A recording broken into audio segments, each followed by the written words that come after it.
കൂടുതൽ വാർത്തകളും വീഡിയോകളും കാണാൻ ഈ ചാനൽ സബ്സ്ക്രൈബ് ചെയ്യുക. കൂടെ ബെൽ ബട്ടൺ അമർത്തുക. Please subscribe our channel.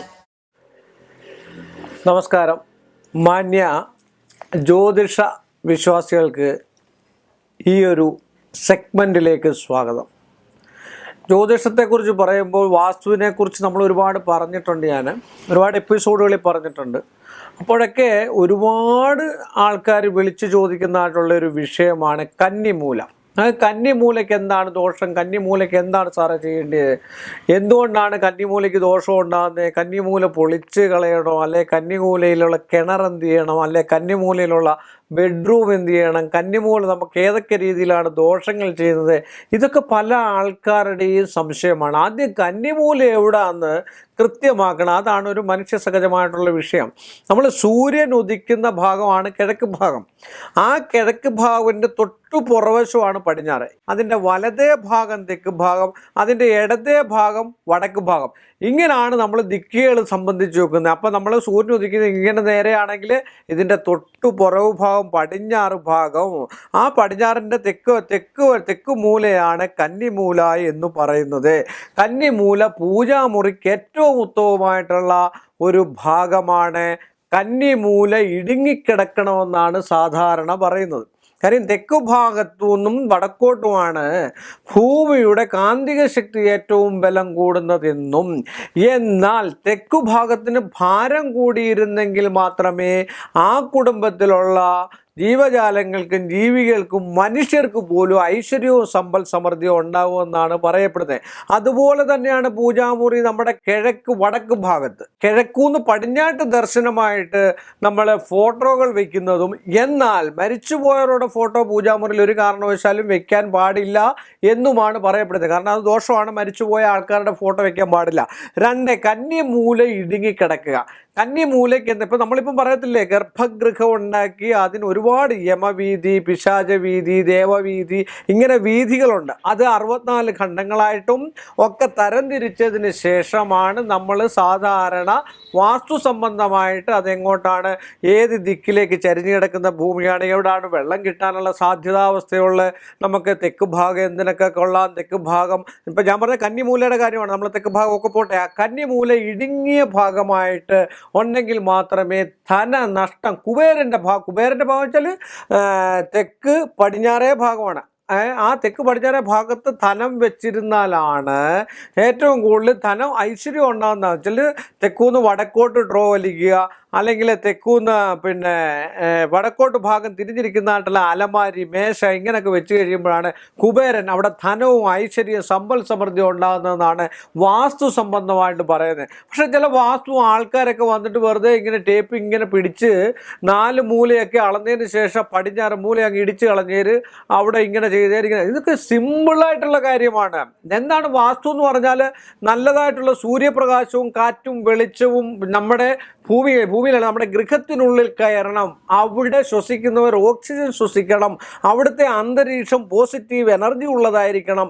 ഏതൊരു റൂമിൽ കയറിയാലും, നമ്മുടെ ബെഡ്റൂമിൽ കയറിയാലും, ഹാളിൽ വന്നാലും, അപ്സ്റ്റെയറിൽ കയറിയെന്ന് പറഞ്ഞാലും നമുക്കവിടെ നമ്മൾ ആ വീട്ടിൽ ചെന്ന് കഴിഞ്ഞാൽ അവിടെ കിടന്നുറങ്ങണമെന്ന് തോന്നുക, കുറച്ച് നേരം ഇരിക്കണമെന്ന് തോന്നുക, അല്ലെങ്കിൽ അവിടെ സന്തോഷം ഉണ്ടാകണമെന്ന് തോന്നുന്നു. അവിടെ ഭാര്യ ഭർത്താക്കന്മാരും മക്കളും ഒക്കെ ആയിട്ട് തമാശം പറഞ്ഞ് കാര്യങ്ങളൊക്കെ പറഞ്ഞ് ഐക്യത്തോടു കൂടി മുന്നോട്ട് പോകണം. അതാണ് ഒരു വാസ്തു. ആ ഒരു ഫീലിംഗ് ഉണ്ടാക്കത്തക്ക രീതിയാണ് വാസ്തു എന്ന് പറഞ്ഞ കണക്കാണ്.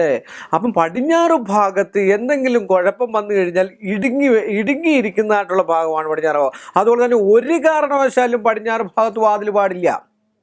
പടിഞ്ഞാറ് ഭാഗത്ത് വാതിലുണ്ടെങ്കിൽ കിഴക്ക് ഭാഗത്ത് വാതിൽ വെച്ചിരിക്കണം. ഇല്ല എങ്കിൽ അതും പ്രശ്നമാണ്. കാര്യം പടിഞ്ഞാറ് ഭാഗത്തോട്ടുള്ള വാതില്, പടിഞ്ഞാറ് ഭാഗത്തെ കിണർ, ഇതൊക്കെ ദോഷം ചെയ്യുമെന്നാണ് പറയപ്പെടുക. കാരണം ദോഷം ചെയ്യുമെന്നല്ല, പടിഞ്ഞാറ് ഭാഗത്ത് വാതിലുണ്ടെങ്കിൽ അവിടെ പൈസ ഇരിക്കില്ല, ധനം നഷ്ടപ്പെട്ടു പോകും, എത്ര കൊണ്ടുവന്നാലും ഇരിക്കില്ല എന്നാണ് പറയപ്പെടുക. അപ്പം തെക്കിനി ഉണ്ടെങ്കിൽ കിഴക്കിനി ഉണ്ടാകണം, കിഴക്കിനി ഉണ്ടെങ്കിൽ പടിഞ്ഞാറ്റിനി ഉണ്ടാകണം. ഇതിനൊക്കെ കണക്കുകളുണ്ട്. അപ്പോൾ ഓരോ ഭൂമിക്കും ഓരോ കണക്കാണ്. അതിന് സമയദിനമാണെങ്കിൽ അങ്ങനെ, ദീർഘസമയദിനമാണെങ്കിൽ അങ്ങനെ, ഇങ്ങനെയൊക്കെ ഉള്ളതിന് കണക്ക് നോക്കി വൃത്തിയായിട്ട് ചെയ്ത് കഴിഞ്ഞാൽ ഈ ചുമ്മാ ചുമ്മാതെ പറയുന്ന പോലെ കുറേ എന്തോ ഇടിച്ചു കളയുക, അവിടെ അങ്ങോട്ട് മാറ്റി അങ്ങോട്ട് മതിൽ പണിയുക, അല്ലെങ്കിൽ ഇങ്ങനെ മാറ്റി പണിയുക, ഇതൊക്കെ എന്ന് പറഞ്ഞാൽ ഒരു കണക്കിൽ ബന്ധപ്പെടുത്താൻ, അല്ലെങ്കിൽ പിന്നെ അതുപോലുള്ള വേദം ഉണ്ടാകണം, അല്ലെങ്കിൽ മരണച്ചുറ്റുണ്ടാകണം, അല്ലെങ്കിൽ പിശാച വീതിയിൽ വല്ലതും ആയിരിക്കണം, അല്ലെങ്കിൽ യമവീതിയിലായിരിക്കും. ഇങ്ങനെയൊക്കെയുള്ള വിഷയങ്ങൾ ഇതിനകത്തുണ്ട്. അപ്പം ഏറ്റവും കൂടുതൽ നമ്മുടെ അവിടുത്തെ അന്തരീക്ഷം നോക്കുക, മറ്റുള്ള ഗൃഹങ്ങളുടെ തണൽ വീഴാതെ നോക്കുക, ഉത്തമമായിട്ടുള്ള ഭൂമിയാണോ എന്ന് നോക്കുക, പരന്ന പ്രദേശമാണോ എന്ന് നോക്കുക, പിന്നെ കിഴക്ക് വടക്ക് ഭാഗത്ത് വെള്ളം കിട്ടുന്നതാണോ എന്ന് നോക്കുക. ഇങ്ങനെയൊക്കെയുള്ള നോക്കിയതിന് ശേഷം ആ ദിക്കുകൾ നമ്മൾ അളന്നെടുത്ത് ചുറ്റുമതിൽ കെട്ടി സംരക്ഷിച്ചാൽ, അതിനെ ചുറ്റുമതിൽ കെട്ടി സംരക്ഷിച്ചു കഴിഞ്ഞാൽ വാസ്തു സംബന്ധമായിട്ട് കൂടുതലായിട്ടെങ്കിലും ഇടിക്കേണ്ടി വരുമോ പൊളിക്കേണ്ടി വരുമോ ഒന്നും ചെയ്യത്തില്ല. അത് തന്നെയല്ല, പച്ചിപ്പ് ഏറ്റവും കൂടുതൽ വേണ്ടിയത് പടിഞ്ഞാറ് ഭാഗത്താണ്.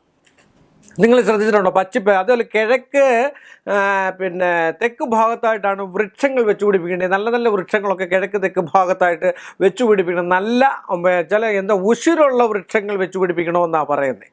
കാരണം ഉശിരുള്ള വിഷയത്തിൽ അഗ്നികോണാണ്. അഗ്നികൊണ്ടുള്ള ഭയങ്ങളൊന്നും ഉണ്ടാകാതിരിക്കാൻ വേണ്ടിയാണ് കിഴക്ക് തെക്ക് ഭാഗത്ത് നല്ല വൃക്ഷങ്ങളും മറ്റു കാര്യങ്ങളും ഒക്കെ വെച്ചുപിടിക്കുക. അതുപോലെ പടിഞ്ഞാറ് ഭാഗത്ത് ഇടുങ്ങിയ ഭാഗം, കന്നിമൂല ഭാഗത്ത് പൂജാമുറി മറ്റു കാര്യങ്ങൾക്കൊക്കെ ഏറ്റവും നല്ലതാണ്. അതുപോലെ കൊച്ചുകുട്ടികൾക്ക് നല്ലതാണ്. കൊച്ചുകുട്ടികൾക്ക് ഏറ്റവും നല്ല വടക്ക് പടിഞ്ഞാറത്തെ മൂലയാണ്. കാര്യം ബുദ്ധി വളരാനും ബുദ്ധിക്ക് ഐശ്വര്യം ഉണ്ടാകാനും ഒക്കെ വടക്ക് പടിഞ്ഞാറ് ഭാഗത്തായിട്ട് പിന്നെ പഠനമുറി അല്ലെങ്കിൽ സ്റ്റഡി റൂം ഇതൊക്കെ ഉണ്ടാക്കുന്നത് ഏറ്റവും ഉത്തമമാണ്. പക്ഷേങ്കിൽ പടിഞ്ഞാറ് ഭാഗം ഏറ്റവും കൂടുതൽ കന്നിമൂല നമ്മൾ ഏറ്റവും ശുദ്ധമായിട്ട് ഇടേണ്ടതായിട്ടുള്ള ഭാഗമാണ്. അവിടെ എന്തെങ്കിലും കുഴപ്പങ്ങളുണ്ട്, പച്ചിപ്പുകളിൽ പച്ച ഇലകൾ വരുന്ന, കായ്ഫലമില്ലാത്ത പച്ച ഇലകൾ മാത്രം കിളുത്തു വരുന്ന, അതിൻ്റെ പച്ചിപ്പ് കൂടുതൽ ഒരു പൂച്ചട്ടി അതിൽ വെച്ചാൽ മതി. ഇപ്പോൾ കന്നിമൂല ഭാഗത്തൊരു പിന്നെ എന്താ പറയുക, ഒരു ബാത്റൂം ഉണ്ടെന്ന് വിചാരിക്കുക. അതിനെ പരിധി നിർണ്ണയിക്ക് കെട്ടി വൃത്തിയാക്കിയതിന് ശേഷം, അതിൻ്റെ കണക്ക് നോക്കിയതിന് ശേഷം നല്ല പച്ചിപ്പുള്ള 2-3-4 പൂച്ചെടി വെച്ച് കഴിയുമ്പോൾ അവിടുത്തെ ദോഷം മാറും. അവിടുന്ന് പൈസയൊന്നും ഇറങ്ങിപ്പോകത്തില്ല. അവിടെ നല്ലതേ ഉണ്ടാകത്തുള്ളൂ, ഒരു മോശം ഉണ്ടാകത്തില്ല. അപ്പം ചില ആൾക്കാർ വന്നിട്ട് അത് മൊത്തം ഇടിച്ചു കളയേണ്ട കാര്യം, ഇങ്ങനെയുള്ള കാര്യങ്ങളൊന്നും വരുന്നില്ല. ഇതിനെല്ലാം പരിഹാരമുണ്ട് ഇല്ലേ? നമുക്ക് ഓടിട്ട വീടും വാർത്ത വീടും ആസ്പെറ്റോസ് ഇട്ട വീടും തമ്മിലുള്ള വ്യത്യാസമേ ഉള്ളൂ. ചില ആൾക്കാർ വരുമ്പോൾ വാർക്കാൻ പറയും. പൈസയ്ക്ക് അതീതമായിട്ട് കടമെടുത്ത് വാർക്കേണ്ടി വരും. അപ്പം 100 രൂപ ഉള്ളതിനെ കൊണ്ട് വാർപ്പിക്കാൻ പറ്റിക്കഴിഞ്ഞാൽ നടക്കുന്ന കാര്യമാണ് അല്ല. അപ്പോൾ ആ 100 രൂപ ഉള്ളവന് ചിലപ്പോൾ ആസ്പെറ്റോസ് ഇടാൻ പറ്റും, അതും നനയാതെ കിടക്കാൻ കുഴപ്പമൊന്നുമില്ല. പക്ഷേ കാണികൾക്ക് ആസ്പെറ്റോസ് ഇച്ചിരി മോശമാണ്, അതും കാശ് കുറവുള്ളവന് നമുക്ക് ഓടിടാം. ഇതാണ് പരിഹാരങ്ങൾ വരുന്നത്. അപ്പം വലിയ ആൾക്കാർ വരുമ്പോഴത്തേക്ക് എന്താ പറയുക, പിന്നെ വാർക്കേണ്ടി വരും. അല്ലാത്തവർ വരുമ്പോഴത്തേക്ക് ആസ്പെറ്റോസ് ഇടേണ്ടി വരും.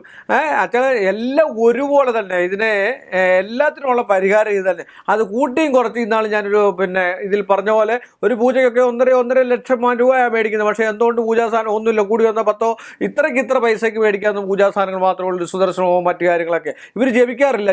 ജപമില്ല. 3.5 മണിക്കൂർ 4 മണിക്കൂർ 6000 സംഖ്യ 7000 സംഖ്യ എന്ന് പറഞ്ഞാൽ ജപിക്കത്തില്ല. ചുമ്മാ ഒരു ഷോ പോലെ കാണിച്ചിട്ട് പോകുക. അതൊക്കെ നിങ്ങൾ ശ്രദ്ധിക്കുക.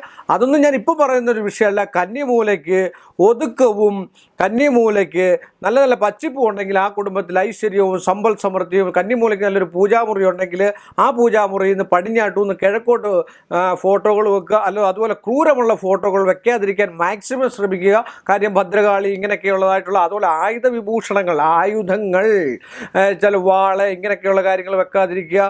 ഇതൊക്കെ പ്രത്യേകം ശ്രദ്ധിക്കുക. അത് ക്ഷേത്രത്തിലോ അല്ല ക്ഷേത്രത്തിൻ്റെതായിട്ടുള്ള പരിപാവനമായിട്ടിരിക്കുന്നതായിട്ടുള്ള ഏതെങ്കിലും ഒരു മുറിക്കകത്ത് മാത്രമേ ചില കുടുംബക്കാർ ക്ഷേത്രത്തിലെ തിരുവാഭരണങ്ങൾ മറ്റു കാര്യങ്ങളൊക്കെ സൂക്ഷിക്കുന്ന അതേ പവിത്രതയോടുകൂടി വിളക്ക് കത്തിച്ച് എല്ലാ ദിവസവും വിളക്ക് കത്തിച്ച് സൂക്ഷിക്കുന്നതായിരിക്കും ഉത്തമം. പടിഞ്ഞാറ് ഭാഗത്ത് അതുപോലെ കൂടുതലായിട്ടുള്ള വിഷയങ്ങളൊന്നുമില്ല. പടിഞ്ഞാറ് ശുദ്ധമാക്കിയിടണം, നല്ല ശുദ്ധമായിരിക്കണം, വൃത്തിയായിരിക്കണം.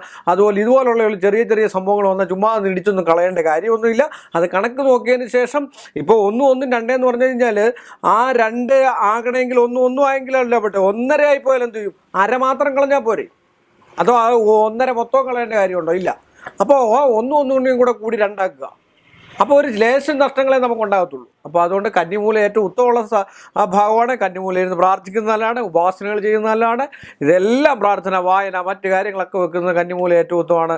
അതുകൊണ്ട് കന്നിമൂല മറ്റു രീതിയിലുള്ള ദോഷങ്ങളോ ദുരിതങ്ങളോ ഒന്നും ഉണ്ടാക്കി തരുന്നതല്ല. അതുകൊണ്ട് ഭയമൊന്നും വേണ്ട. ഈ വാസ്തുവിനെ കുറിച്ച് ഇവിടെ നിർത്തിക്കൊണ്ട് നമസ്കാരം. കൂടുതൽ വാർത്തകളും വീഡിയോകളും കാണാൻ ഈ ചാനൽ സബ്സ്ക്രൈബ് ചെയ്യുക. കൂടെ ബെൽ ബട്ടൺ അമർത്തുക. Please subscribe our channel.